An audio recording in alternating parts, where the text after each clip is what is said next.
2012-ci il blok imtahanının sualıdır. Mən marketçi elədim aşağı. Orada qaldı.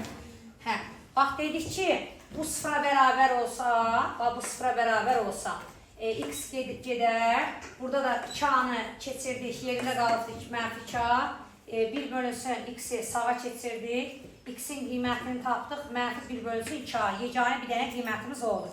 Bizdən istədiyi nədir? Təmin yeganə həllin olması üçün A parametrini ala biləcək qiymətlərin sayını soruşur. Deməli, bir dənə bunda oldu. A-nın 2 dənə qiymətini tapmışım. Bir dənə də ortaq məxrəc eləyirəm. Bax, bunu vurdum buna, elədi x-in kvadratı, çıxaq, 2a2, çıxaq 1, bərabərdir 0-a. İndi ortaq məxrəc eləmişik deyə əslində ürəyə istəsə məxrəci x-də yaza bilərsən. Amma ki, məxrəcdəki x-in bizim üçün önəmi yoxdur. Kəsrin cavabının 0-a bərabər olması üçün nə olmalıdır? Sürəti 0 olmalıdır. Sürətinin 0-a bərabər olsun istəyirsən və deyirsən ki, yeganə qiymət alsın. Əgər kvadrat tənlikdirsə, yeganə qiymət alması üçün nə olmalıdır? Əla. Deyirəm, diskriminant bərabər olsun 0-a. B kvadrat çıxaq 4A C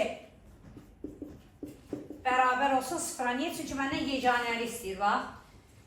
Onlar nə? 4A kvadrat.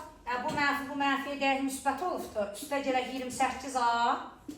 28A. Sonra nə yazıram? Çıxaq 4A-nın kvadratı.